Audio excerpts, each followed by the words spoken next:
কি অল্প সময় নিয়ে যতটুকু করলে নামাজ না করলে নামাজ হবে না, ততটুকু পরিমাণ করবে, এর চেয়ে অতিরিক্ত করো না। কেননা তোমার পেছনে অসুস্থ এবং দুর্বল মানুষ থাকতে পারে, যারা এই তোমার এই লম্বা কেরাত পড়ার কারণে, লম্বা রুকু সেজদা দেওয়ার কারণে তারা নামাজ ছেড়ে দিতে পারে। আর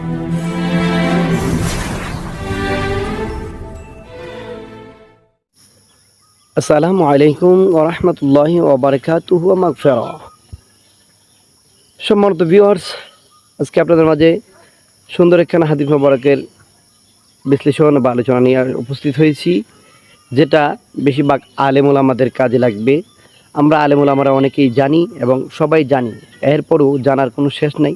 তারপর আমি অদম নূর আলম সিদ্দিকী এই হাদিসটা বর্ণনা করার চেষ্টা করতেছি, যাতে করে আমাদের ভিতরে অনেক আলেম ওলামা আছে যেটার নিয়ম বুঝে না, অনেক আদর্যতা দেখায় বা ইবাদতের মধ্যে অনেক গম্ভীরতা দেখায়, যার কারণে তার ইবাদত নষ্ট হয়ে যেতে পারে এবং তার পেছন থেকে যারা তার পেছনে নামাজ আদায় করে মুক্তাদি, তারাও তার পেছনে নামাজ পড়া বন্ধ করে দিতে পারে। কথাগুলো শুনে আশা করি বুঝতে পেরেছেন কোন হাদিস নিয়ে বর্ণনা করতেছি। আল্লাহ নবী সাল্লাল্লাহু আলাইহি ওয়াসাল্লাম বলেছেন যে, হে দুনিয়ার মানুষ, তোমরা আল্লাহর হুকুম ঈমান আনার পর 5 ওয়াক্ত নামাজ আদায় করো।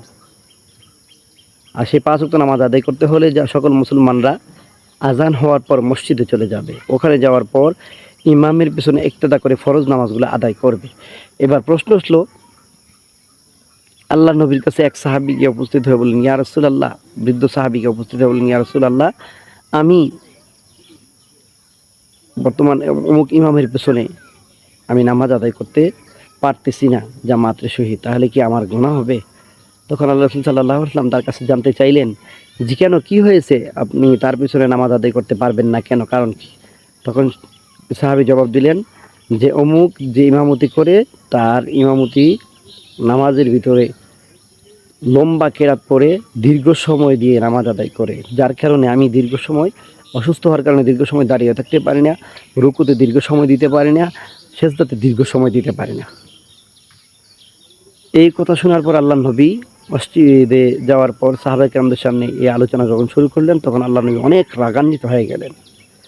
তখন ওই সাহাবী বললেন যে, আমার জীবনে আমি আল্লাহ রাসূল সাল্লাল্লাহু আলাইহি ওয়াসাল্লামকে এত বড় রাগ হইতে কখনো দেখিনি, এত রাগান্বিত হইতে দেখিনি। রাসূল সাল্লাল্লাহু আলাইহি ওয়াসাল্লাম বলেছেন, হে আমার উম্মতেরা, ইমামতি যারা করবে, ইমাম সাহেব যারা হবে, তোমরা প্রত্যেকেই অল্প সময় নিয়ে যতটুকু করলে নামাজ না করলে নামাজ হবে না, ততটুকু পরিমাণ করবে, এর চেয়ে অতিরিক্ত করো না। কেননা তোমার পেছনে অসুস্থ এবং দুর্বল মানুষ থাকতে পারে, যারা এই তোমার এই লম্বা কেরাত পড়ার কারণে, লম্বা রুকু সেজদা দেওয়ার কারণে তারা নামাজ ছেড়ে দিতে পারে। আর যদি নামাজ তারা ছেড়ে দেয়, তাহলে তাদের নামাজের গুনার দায়ভার কিন্তু তোমার উপর চলে আসবে।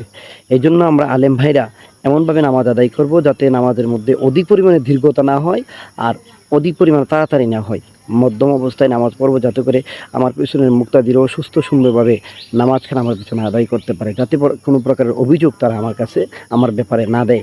সেই জন্য এই খেয়াল রেখে আমরা ইমামতির দায়িত্বটা পালন করবো এবং ফরজ নামাজগুলো পরিচালনা করবো। আল্লাহ তাআলা আমাদেরকে বোঝার তৌফিক দান করুন, আমিন। ভিডিওটি ভালো লাগলে শেয়ার করে দিবেন। আসসালামু আলাইকুম ওয়া রাহমাতুল্লাহি ওয়া বারাকাতুহু।